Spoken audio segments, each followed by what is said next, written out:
Әлі де есімде. Сабақта түстен кейін оқитынбыз. Екінші сабақта есікті біреу қақты. Неге екенін білмеймін, әйтеуір жүрегім зу ете қалды. Қарасам, әпкем келіп тұр екен. Мұғалімге қарады да, айымда болады ма деп мені сұрады. Мұғалімім болса мені бастан-аяқ шолып шығып, аяқ киім әперетін шығарсыңдар деді. Аяғымдағы жыртық резеңкені суретпені көріп. Әпкем жай ғана иә деп үн қатты. Мұғалім жарайды деді де мені кітаптарымды жинап әпкемнің соңынан еріп кете бардым. Біз базарға емес, тіке үйге жол тарттық. Менің жүрегім неге екені белгісіз тез ұрып кетті. Үйге келсем, анам күтіп отыр екен. Өзі ашулы, қолында ремен бар. Қорқып кеттім. Есіктен кіре сала маған төсек арасындағы ақша қайда деді. Мен ештеңені түсінбедім. Төсек арасынан компьютерлап жейтін едім, бірақ Аллах куә, ақша алмаған едім. Сол күні көкала қойдай мені туған анам өзі сабап тастады. Алмаған нәрсем үшін домалап қалдым. Басымды көтере алмадым, сабақ жайында қалды. Әжемді сағынып жылап-жылап жатып қалдым. Бір мезетте шошып ояндым. Сыртта біреулер әңгімелесіп тұрды. Сыныптасым мөлдір мені сұраған екен. Ал әпкем ол жатыр, қазір шақырамын деді. Мен ұшып тұрып есіктен ұрлана қашып, үйдің жанындағы тауық қорашын жасырынып қалдым. Бірақ ешкім мені сол күні іздемеді. Соншалықты керексіз болғаным ғой. Тауықтарға мұңымды айтып, сол жерде олармен бірге түнедім. Ертеңіне түсте мектепке барсам, бәрі мені ұры екен деп әңгіме айтып, қолын шошайтып үстімнен күлетін болды.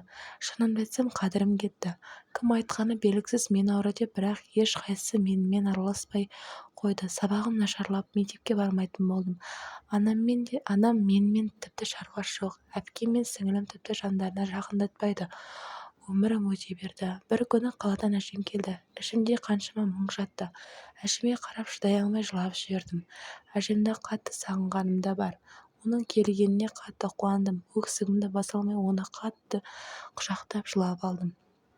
Әжем үйде 1-2 күн болды да, қызым жылама, сен ақылдысың ғой, мықты бол деді де мені тастап кете барды. Себебі қолындағы келіні айтарлықтай жақсы емес еді. Өзі әрең жүргенде ол келіні мені қайдан сыйдырсын? Әжемнің өзі де сезген. Әжем әкеме ауылда не бар, қалаға көшіңдер деп айтып кетсе керек. Сол кезден бері әкем көшеміз дей берді. Солай келесі жылы ауылдан қалаға көштік. Менің қуанышымда шек жоқ. Бала көңілім қала көретін болдым деп қатты қуандым. Алда не боларын тіпті сезбегендей едім. Қаланың шетіндегі ауылды жерде келіп сонда орналастық. Мен 8-ші сыныпқа өттім. Ішімде жақсы болды ғой, енді мені мұнда ешкім ұры деп атамайды дедім. Алмаған ақшам үшін ұры атанып кеткенім әлі де жүрегіме тыныштық бермейді.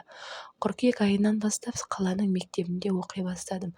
Бірақ не екенін орын ауыстырған бетте ап-арық мен бірден толып кеттім. Бойым болса 1,56. Мектебінде барлығы сүп-сүйкімді, ақ құба қыздар. Мұнда да мен бөлек болып қалдым.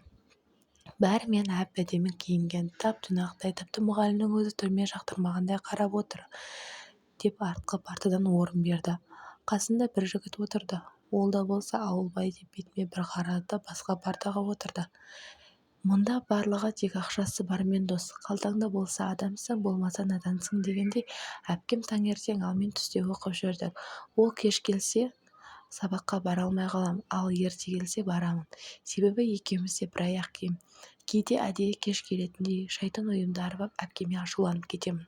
Себебі ерте келгеніне кеш келгеніне өте көп. Сол себепті мен сабақтан көп қалып жүрдім. Тіпті бірде-бір жігіт бұрылып та қарамайтын. Мені көбісі солай ауылбай деп менсінбей жүрді. Әрине, ол расы еді. Себебі дұрыс киім де жоқ, әлпетім де онша емес. Осылай жүріп әйтеуір 9-шы сыныпта әрең бітірдім. Маған оқы деп қыстаған ешкім жоқ. Сонда да оқығым келді. Бірақ колледжге түсетін қаражат жоқ еді. Қазір қолымда тек свидетельство ғана бар. Оқымадым. Композитор болғым келді. Жаныма жақын мамандық сол. Қатты қаладым. Бірақ не шара? Сол арада әжем дүние салды. Жаныма ең жақын адамнан айырылдым. Оңай болған жоқ, қатты қиналдым. Сол арада тұрмысқа шығу туралы ойладым. Маған жігіт қарамай, сөз салмай, тіпті бетіме қарамай жүрген соң, мен де ол туралы ойланбаппын. Әжем қайтқалы арқа сүйер ешкім жоқ. Үйде әпкем мен сіңілім күн бермейтін. Күндердің күнінде көршіміз үйленіп, соның тойына бардық. Сол жерде бірінші рет бір жігітпен таныстым. Қара торы, ұзын бойлы сымбатты жігіт болды. Өзі ауылға жаңадан көшіп келген екен. Үйіміздің арасы алыс емес. Осы маңда тұратын көрінеді. Бір-бірімізді ұнаттық. Екі жақтың да еш-жесі қарсы болмады. Ішімнен бақытым осы болар, енді барлығы жақсы болады дедім. Екеуміз жарты жылдай сөйлестік, барлығы жақсы болған. Алайда әкемнің 4 қарындасы бар еді. Оның екіншісі әкеме ол жігітті жамандап барыпты. Не деп жамандағаны белгісіз, әйтеуір әкем содан соң бірден айныды. Жазықсыз өсекті естіген соң жігіттің де ата-анасы кірпідей жиырылып бірден айнып кетті. Көп өтпей ол жігіт үйленді. Қалыңдығы әдемі, аққұба қыз, өңді, өте сұлу. Басыма жалғыздық жазылған ба деп тағдырыма налып тағы да жылап қала бердім. Өзіммен жасты нағашым бар еді. Оның құрбысы туылған күні жасамақшы болып мені де шақырды. Көңілім аулансын деп бардым. Әйтеуір қанша қиналып тұрсам да барғым келіп, отырысқа келіп отырдық. Бір жігітті көзім шалды. Жақсы киінгені, жақсы отбасынан шыққаны, жағдайының жақсы екені көрініп тұр. Менің көз ала алмай қарағанымды байқадым. Әйтеуір келді де екеуміз бірден танысып кеттік. Өзі менен 1 жасқа ғана үлкен екен. Есімі Дарын, колледжде оқиды. Бірден маған ұсыныс жасады. Мен де жігітім үйленіп кеткен соң ерегесіп тұрмысқа шықпақшы болдым. Бірақ та бір көрінгеннен жүрекке оған деген ұшқын пайда болып үлгерді. Көп өтпей Дарынға тұрмысқа шықтым. Мен 18 жаста, ал күйеуім 19 жаста болдық. Ата-енем күйеуім оқитын болғандықтан екеумізді бөлек қалаға жіберді. Қалада бірнеше ай жақсы тұрдық. Бірақ бір күні достары отырысқа шақырды. Мен токсикоз болып шамам келмегендіктен онымен бірге бармадым. Түнде ұйықтап жаттым. Бір уақытта тыпырлап келіп қалды. Ұйқымда аша алар емеспін. Оған қараған сол еді, өлердей мас, ішіп алған. Келді де мені тепкінің астына алды. Өзім токсикоз болып өз-өзімді әрең сүйреп жүргенде бұнысын түсіне алмағанмен қан-жоса болып есімнен танып қалдым. Тұрсам ауруханада жатырмын. Баламнан айырылып қалыппын. Қатты өкпеледім. Сөйтсем менімен бір сыныпта оқитын бала менің күйеуіме ойбай оған үйлендің бе? Ол ауылбай сауатсыз надан, тым білмейді, жүрген бейшара деген екен. Күйеуім сол сөзге ашуланып кірерге тесік таппаған екен. Арада жарты жыл өте шықты, бірақ руын әлі доғарған жоқ. Ішіп өлесі мас болып келеді де таяқтың астына алады. Жамбасымнан түсетін ұзын шашымды қолымен уыстап алып сүйрелейтін. Амал жоқ, шыдап жүрдім. Үйге де кете алмаймын. Қайтып келген қыз атанғым келмеді. Үйге барғанда бәрібір туған бауырларым күн бермейді. Одан да осылай жүргенім жақсы деп жүрдім. Ол бір жаққа келсе ішіп келмесе екен деп Құдайдан тілейтін болдым. Себебі ішпесе жап-жақсы адам. Солай жүргенде менің тағы да аяғым ауырлап, босанарға аз қалғанда күйеуім оқуын бітіріп, жақсы жұмысқа тұрды. Жұмысыңды жу деп қоймаған коллективтерімен отырысқа бардық. Жақсы тамақтанып, көңілденіп отырғанда бір коллектив досы мен әңгіме айтып отырғанымды көріп, күйеуім ызаланып кетті. Қой дегенім сол еді, маған қарай жұдырығы ала жөнелді. Қызғанған еркекті ұрса мейлі ғой. Сол ортада мені тепкінің астына алды. Ішімдегі 9 айлық баламен қала бердім.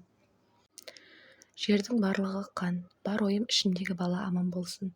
Жедел жәрдем мені алып кетті. Тез арада кесіртілігімен баланы босандырып алды. Аллаға шүкір, қызды болдым. Бірақ қызымның да менің де халіміз мәз емес еді. Сол кезде әкем де ауруханаға келіпті. Мен әкемнің барын сонда сезіндім. Мені құшақтап жылап жіберді. Ондай күйеу баланың барына жоғы, ажыратып аламын деп жағдайымыз жақсарған соң, әкем бізді үйіне алып келді. Әкем қызым екеумізді үйге алып келді. Үйде анам, сіңілім мен інім ғана. Әпкем тұрмысқа шығып кетіпті. Одан соң әкем ұзын шашымды өз қолымен қысқартып тастады. Бәле-жала осымен кетсін деп. Әйтеуір тыныш әрі жақсы тұрып жүрдік. Бірақ күйеуім келгіштей берді. Қайта-қайта әкемнен менен кешірім сұрап, ата-анасы да келіп алып кетудің амалын жасады. Бәрібір айтқаны болды. Үйде 2 ай ғана тұрдық. Әкем мен күйеуімнің көңілін қимай амалсыздан мені жіберді. Бірақ көп болмай ұруын тоқтатпаған күйеуінен қайтадан үйге қайтып келдім. Басқа шарам болмады. Шынаған шыны бәрібір өз қалпына келмейді ғой. Қайта бөлшектеп быт-шыты шықты.